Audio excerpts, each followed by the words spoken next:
Sve znači u znaku 8. marta Dan žena i tom prilikom predstavit ćemo jednu interesantnu knjigu, kao što sam najavila na početku emisije. Knjiga se zove Rebro Adamovo i sa nama je autorka, gospođa Slobodanka Antić, autor ove knjige. Znači, dobro jutro, dobrodošli na naš jutarnji program. Dobro jutro, Borka, dobro jutro i svim gledalcima koji su se probudili. I prate ovaj naš, da. Evo, Rebro Adamovo, ja sam već rekla da je u znaku žene, pretpostavljam da ti govorite o ženi u knjizi. Prvo na početku hoću ovako da pozdravim večeras, kao što ste najavili, u 19 časova je na Čukarici, znači u Kulturno-obrazovnom centru, promocija ovog romana. Moji gosti su, znači to neće biti klasična promocija romana gde ima puno prikazivača, nego će biti sa muzičkim programom. I moji gosti su večeras naša uvek zvezda Milka Stojanović. Trebao je živan da peva, međutim došlo je do nesuglasnice, pevaće umjesto njega, on ima koncert i umjesto njega će pevati mladi tenor Begović. Ljubodrag Begović, a klavijska pratnja će biti profesora Radivojevića. Stihove će čitati Peđa Filip, jedan izuzetan i dramski umetnik i novinar, jedna svestrana ličnost, a kao prikazivač je jedan prikazivač, Moma Dinić, koji vredi za trojicu. I sada jedna italijanska poslovica kaže, moram vam reći da su oni svi moji, pogotovo Milka, Živan i profesor Radivojević, dugogodišnji prijatelji.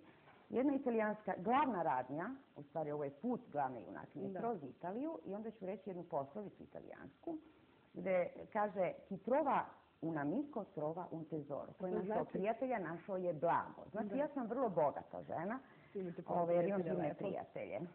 Znači to će biti jako interesantno večeras. Promocija, ništa uobičajeno.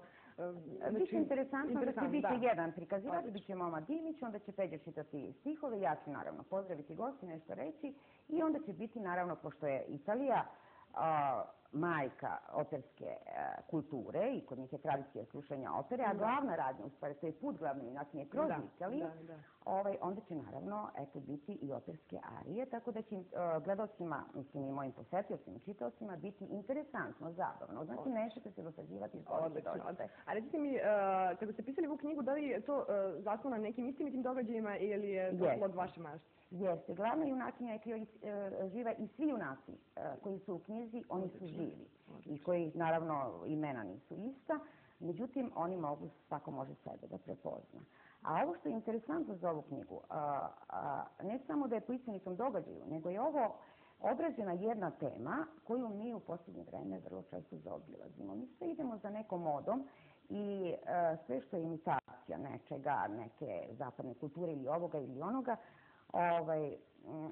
ljudi su se umorili od toga. Međutim, knjiga je interesantna po tome što upravo prikazuje ženu sa našeg podneblja, sa našim mentalitetom i sa njenim nekim životnim situacijama u kojima se snalazi i ne snalazi. To je sudbina jedne žene.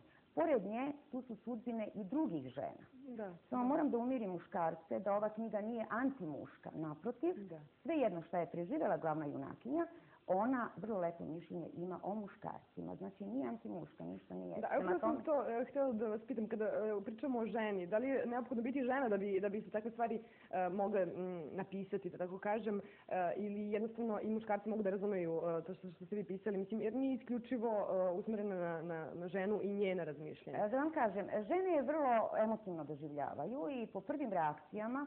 Prvo moram da vam kažem, ovo je prvi moj roman. Napisan je spontano, nisam htjela po svaku cenu da uđem među prozaiste. Jednostavno sam osjećala potrebu da napišem tu knjigu. Spontano su me pisali, jedna spontanost. Drugo, žene si je vrlo lako prihvataju zato što svaka druga žena prepoznaje sebe u tom liku. Treći, ja sam se držala znači neke paralele između tradicionalnog i modernog, između vere i lutanja sumnje, između bogatstva i siromaštva, između odnos društva, porodice, samoodnos u porodici, deca. Sve teme su tako na jedan jednostavan način prikazane, naravno držeći se vrlo, ono što su mi rekli, što je meni kompliment, da sam vrlo uspešno citirala. Ja čitam